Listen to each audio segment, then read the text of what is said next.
So this happened about 3 years ago, and I still can't believe I was such a pushover. I was dating this guy Seth for almost 2 years. We met at a local coffee shop in Albuquerque. You know, one of those hipster joints where everyone's typing away on their MacBooks pretending to write the next great American novel. He seemed normal at first, cute in that nerdy way with his wire-rimmed glasses and faded Star Wars tees. Look, I've always been into space and astronomy. I grew up with a telescope in my backyard and posters of galaxies on my wall. Seth seemed to share that passion, which was a huge green flag for me. But there's a big difference between having a healthy interest in what might be out there and becoming completely obsessed with little green men, you know? It started small. Seth would watch those crazy History Channel shows about ancient aliens building the pyramids. He'd laugh about it at first, but then he started buying books. Lots of books. Our apartment started filling up with conspiracy theory, stuff about government cover-ups in Area 51. No biggie, I thought. Everyone's entitled to their weird little hobbies. Then he discovered this online forum for true believers, and things went downhill faster than my diet does when Krispy Kreme has their buy 1 dozen get 1 free deal. He started staying up all night chatting with these people, watching grainy YouTube videos of definitive proof that was basically just some trash bag floating in the wind. I tried to be supportive. I really did. I even went with him to this UFO convention in Roswell one weekend. That place is wild, y'all. It's like Comic-Con, but for people who think the government is hiding aliens in underground bunkers. The whole town is just one big alien gift shop.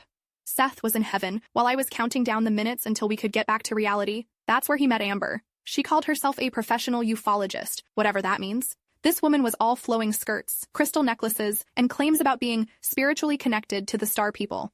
Seth was completely starstruck. She had all this fancy equipment, night vision goggles, thermal cameras, some device she claimed could detect interdimensional energy signatures. Seth started spending more time with her, researching. I should have seen the red flags waving harder than a Patriots fan at the Super Bowl.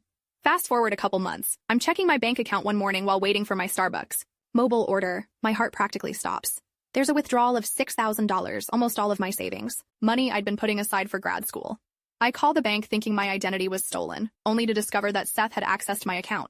We had exchanged passwords during a more trusting time, and I never changed mine. Classic mistake, right?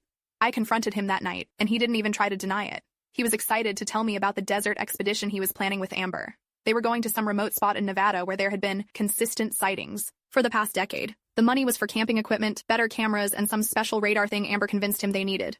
This could be the discovery that changes everything, he told me, eyes wild with excitement. We'll pay you back tenfold when we sell our footage. I was livid. This wasn't just a betrayal of trust, it was straight up theft. When I demanded he return the money immediately, he had the audacity to ask if I could contribute more because Amber needs specialized equipment.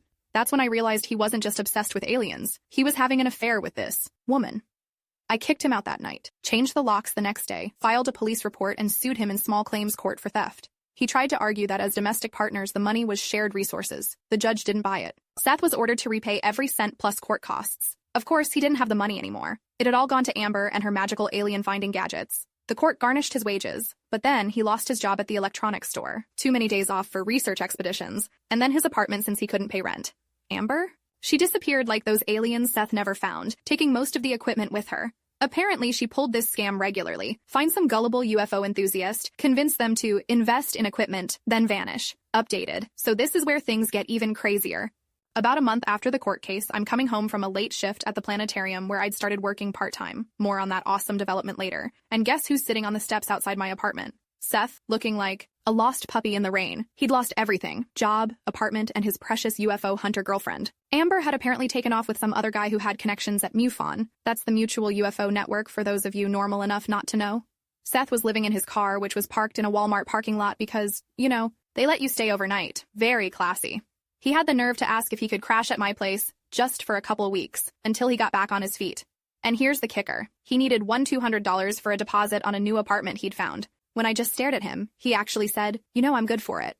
I laughed so hard my neighbor probably thought I was having a mental breakdown. You stole $6,000 from me for your alien hunting expedition with your UFO groupie girlfriend, and now you want more money? I couldn't believe it. It wasn't like that, he insisted. Amber and I had a real connection through our work. You never supported my research. I swear to God I nearly lost it. Research? You were camping in the desert with night vision goggles, looking for flying saucers. That's not research. That's an episode of My Strange Addiction. I told him he could sleep in his car until the aliens came to rescue him.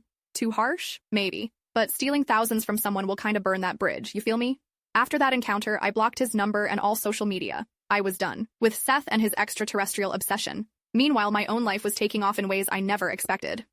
Remember that part-time job at the planetarium? It turned into the best thing ever. My astronomy degree was finally being put to good Use. I started by just working the ticket counter, but when they found out about my background, they let me assist with some of the star shows. Within 6 months, I was running my own educational programs. There's something magical about standing under that dome, pointing out constellations and explaining how stars form. The kids' faces light up when I show them photos from the James Webb Telescope. Adults ask fascinating questions about black holes and exoplanets. It's everything I love about space without the tinfoil hat theories. My boss noticed I had a knack for making complex concepts accessible and suggested I develop my own show. I created Cosmic Perspectives, a program that explores the actual search for extraterrestrial life through science rather than conspiracy theories. The irony wasn't lost on me. We talk about the Drake equation, extremophile organisms on Earth, the habitable zones around different types of stars, and NASA's various missions looking for signs of microbial life in our solar system.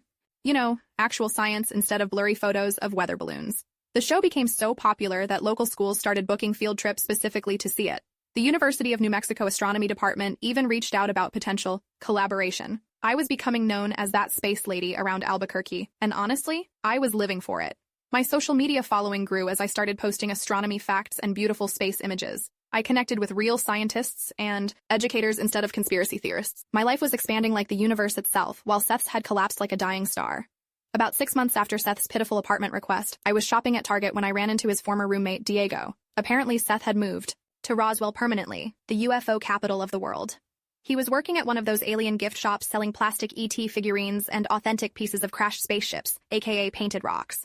He still talks about making the big discovery, Diego told me. He's convinced the government agents are watching him because he knows too much. Diego rolled his eyes so hard I thought they might get stuck. I felt a mix of emotions, sadness, that someone could waste their life chasing fantasies, relief that I'd escaped that toxic relationship, and a tiny bit of satisfaction that karma had done its work. Seth had stolen my money, but I'd built something meaningful from the ashes of that relationship. My planetary shows continued to gain popularity. The local NPR station asked me to do a segment about recent astronomical discoveries. That led to a regular monthly appearance, which grew into my own podcast, Stellar Conversations, where I interview astronomers, NASA engineers, and science educators about space exploration.